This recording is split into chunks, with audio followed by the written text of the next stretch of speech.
नमस्कार दोस्तों, मैं हिम्मत सेठ एक बार फिर आपके सामने उपस्थित हूँ। हम महावीर समता संदेश यूट्यूब चैनल से बोल रहे हैं और आपका बहुत बहुत स्वागत है इस चैनल पर। 6 अगस्त 1945 को डॉक्टर दोस्तों हिरोशिमा और नागासाकी को 9 तारीख को और हिरोशिमा पे 6 तारीख को 1945 में परमाणु बम डाले गए थे। अमेरिका ने डाले थे, दूसरे विश्व युद्ध के दौरान डाले थे और इस विभीषिका में से सबक लो। और इसके इसके विरुद्ध जो है, हम कल एक जुलूस प्रदर्शन कर रहे हैं, रैली निकालेंगे। और सुबह प्रातःकाल 9 बजे शहीद स्मारक टाउन हॉल गार्डन उदयपुर से निकाला जाएगा, जो दिल्ली गेट पर जाकर सूरज पोल और इधर अंदर होकर के आएंगे बापू बाजार वगैरह में, और फिर वो दिल्ली गेट पर एक सभा में परिवर्तित हो जाएगा। और उस सभा में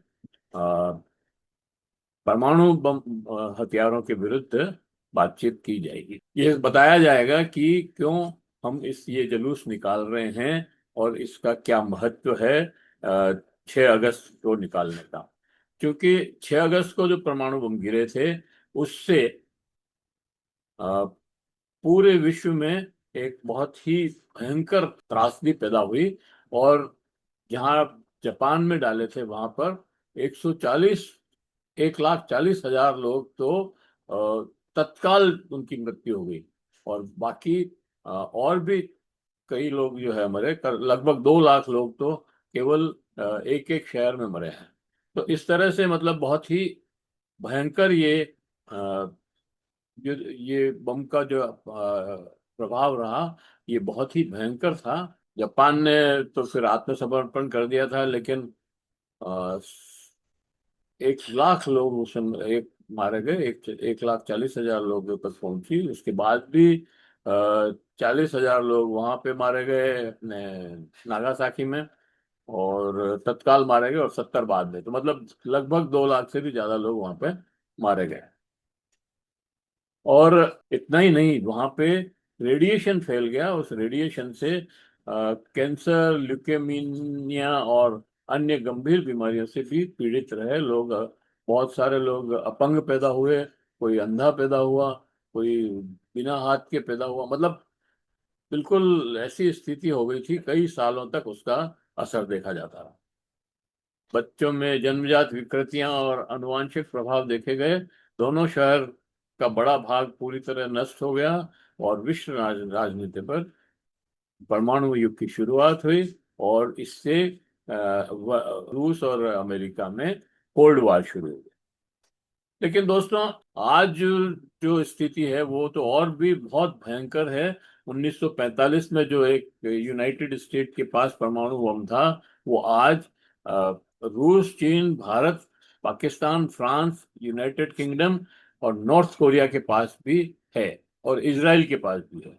और कहते तो ये भी है कि ईरान ने भी अपना परमाणु बम बना लिया है, हालांकि वो अभी ओपन नहीं। तो ये जो परमाणु बम की जो स्थिति है आज की डेट में, अगर ये किसी सिरफिरे के हाथ में आ जाए, या कोई सिरफिरा चला दे इसको, या किसी का ईगो क्लैश हो और वो इसको चला दे, तो पूरी दुनिया कई कई बार नष्ट हो सकती है। इतने परमाणु बम, इतने शक्तिशाली बम बना रखे हैं। 1945 में जो बम गिराया, उससे तो कई कई गुना जो है बड़े बम बना लिए हैं रूस और अमेरिका ने, फ्रांस और इंग्लैंड ने। और उसी तरह से चीन, और भारत और पाकिस्तान और नॉर्थ कोरिया ने भी बम बनाए हुए हैं। और वो सब अगर एक दूसरे पर डाले जाएं, तो कितनी बार ये दुनिया नष्ट हो जाए ये कह नहीं सकते। ऐसे में एक खतरा ये भी है कि आज यूक्रेन और रूस का जो युद्ध चल रहा है, पिछले 4 साल से चल रहा है। और लगातार बीच बीच में ये खबरें सुनने को मिलती है कि रूस ने अपने परमाणु हथियार निकाल लिए हैं, अपनी मिसाइल तैयार कर ली है परमाणु हथियार डालने की। और कीव पे वो जो है परमाणु युद्ध शुरू करने वाला है। मतलब इस तरह के कई जो संभावनाएं व्यक्त की जा रही है, और हो सकता है कभी भी इसका उपयोग हो जाए। अच्छा, रूस ने बेलारूस में भी अपने परमाणु हथियारों का एक सेंटर बनाया हुआ है, वहां पे भी हथियार रखे हुए हैं। अमेरिका ने के पास तो हथियारों का बहुत बड़ा जखीरा है। हालांकि रूस के पास उससे भी बड़ा है, लेकिन ये जो परमाणु ये बम है, ये अगर कहीं पे भी, जैसे ईरान अमेरिका का युद्ध है, इसराइल और अमेरिका का ईरान का युद्ध है, इसमें भी अगर कहीं ये परमाणु बम काम में ले लिए तो पूरी दुनिया नष्ट हो जाएगी, क्योंकि एक के पास नहीं, सभी के पास है। और मल्टीपल इफेक्ट होता है इसका, और रेडिएशन फैलने से काफी लोग मर जाते हैं। ये जो परमाणु बिजली घर है, उससे भी रेडिएशन फैलता है। तब आपने देखा जब जापान में सुनामी आई तो कितने लोग उससे मारे गए। और इसी तरह से चेर्नोबिल जो यूक्रेन में अभी, मतलब पहले रूस में ही था वो, और उस पावर हाउस में ब्लास्ट हो गया था, उससे जो विकिरण फैले, तो कई लोग उससे भी मारे गए, 2-3-4 हजार आदमी तो उस समय ही उससे ही खत्म हो गए थे। तो ये खतरा लगातार है, चाहे वो बिजली घर से हो, चाहे वो परमाणु बम से हो, चाहे वो और किसी तरीके से परमाणु का उपयोग करने से हो। तो इसको तो रोकना ही चाहिए।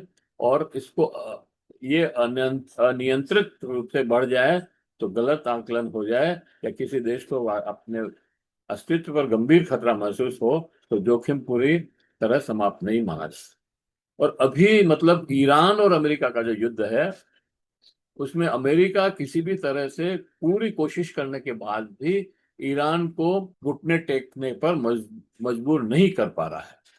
और अपनी शर्तों पे जो डील करना चाहता है वो नहीं हो रही है। इसलिए ये खतरा लगातार बढ़ रहा है कि ट्रम्प साहब कहीं परमाणु बम हथियार न डाल दें। और उन्होंने कहा भी कि अ, इतना बड़ा विनाश होगा कि कोई सोच भी नहीं सकता है। और वो विनाश किससे हो सकता है? परमाणु बम से ही हो सकता है।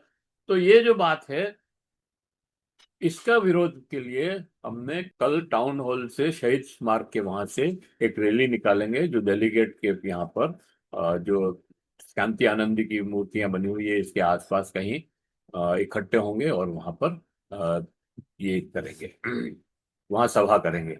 और इसके जो परमाणु बम के जो हानि लाभ हैं उस पर चर्चा करें।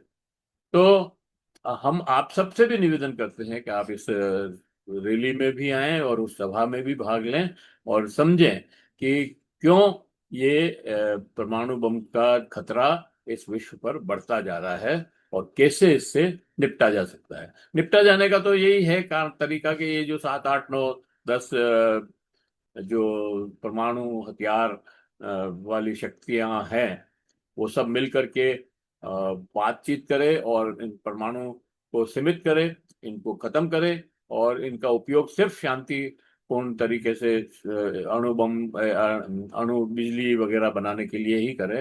ये बातचीत तय करे। हालांकि वो एक प्रसार संधि भी बनी हुई है, और सारी चीजें होने के बाद भी इसका कोई वो तोड़ नहीं है। इसलिए संयुक्त राष्ट्र संघ भी अब बिल्कुल डिफंग हो गया है, उससे भी कोई उम्मीद करना बेकार है। इसलिए अगर ये लोग मिल करके बात करके इसको खत्म करेंगे तो ही कुछ संभव है, बाकी कुछ संभव नहीं है। तो हम कल के लिए आपको निमंत्रित करते हैं, कल की रैली में पधारें और हमें प्रोत्साहित करें। जय हिंद, जय भारत। मिलते हैं फिर किसी और वीडियो के साथ। अगर आपने अभी तक भी हमारे यूट्यूब चैनल महावीर समता संदेश को सब्सक्राइब न किया तो सब्सक्राइब कर लें, बेल आइकन दबाना न भूलें। जय